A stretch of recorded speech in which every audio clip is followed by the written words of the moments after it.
Let's have a look at the area of parallelograms and triangles. Firstly, to remind ourselves, what does area measure? There's a rectangle, and area measures the size of the inside of the shape. And the shape is always divided into squares. So here comes some squares.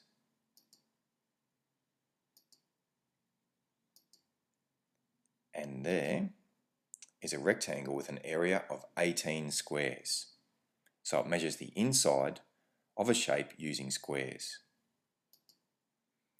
Now let's look at the area of a parallelogram. There's a parallelogram. It has a base of 10 centimeters. So the line along the bottom is 10 centimeters, and therefore the line along the top will be 10 centimeters. The top and bottom lines are equal and parallel.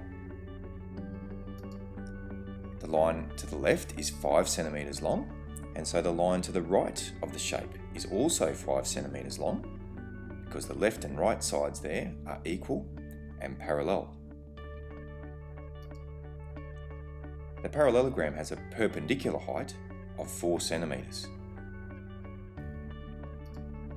So using that information, what do you think the area of the parallelogram will be? You might already know the formula, or you might like to perhaps take a bit of a guess at what the formula will be to try and work it out.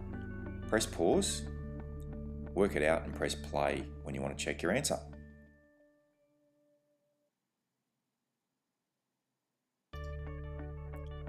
Okay, let's have a look at how it works. Here comes the parallelogram again. Let's do something with it now.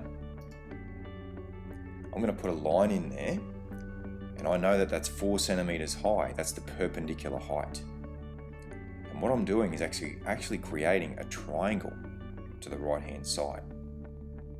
I'm going to grab that triangle and shift it from the right hand side right across to the left hand side and make a rectangle. So watch this. Let's get rid of it. Let's move it. And here comes the triangle now to the left.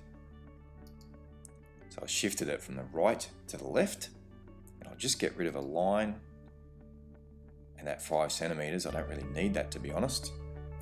And all of a sudden it looks like a rectangle. And therefore, if I'm working out the area, I just use the same formula for a rectangle, length times width.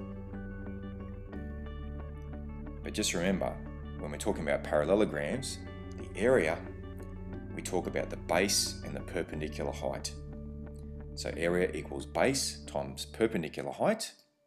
If you want to write it as A equals B times PH, that's fine.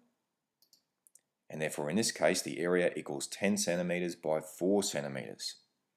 If you were thinking it was 5, it wasn't. You needed to use 4 because it's the perpendicular height that we use. And so the area was 40 square centimeters. All right, based on that, I want you to try one now. Here's another parallelogram. There's the measurements. Calculate the area. Press pause and press play when you're ready to check your answer.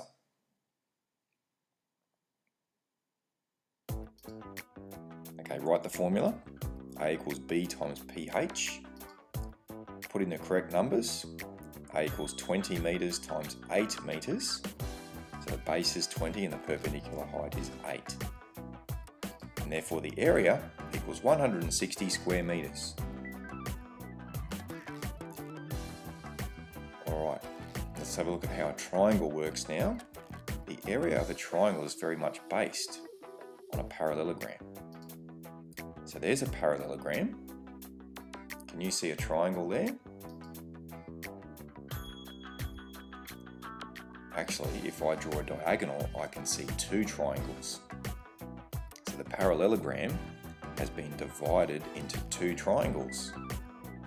And that's why, as we saw last lesson, the area of a triangle equals base times perpendicular height, just like a parallelogram, but then divided by 2. So looking at the picture, base times perpendicular height will give you the whole parallelogram. And if you divide it by 2, you'll get the area of one of the triangles. So that's how come the triangular formula is base times perpendicular height divided by 2. Okay, in summary, area measures the size of the inside of the shape. The shape is always divided into squares. The area of a parallelogram equals base times perpendicular height. And so therefore, the area of a triangle equals base times perpendicular height divided by 2. All right, thanks.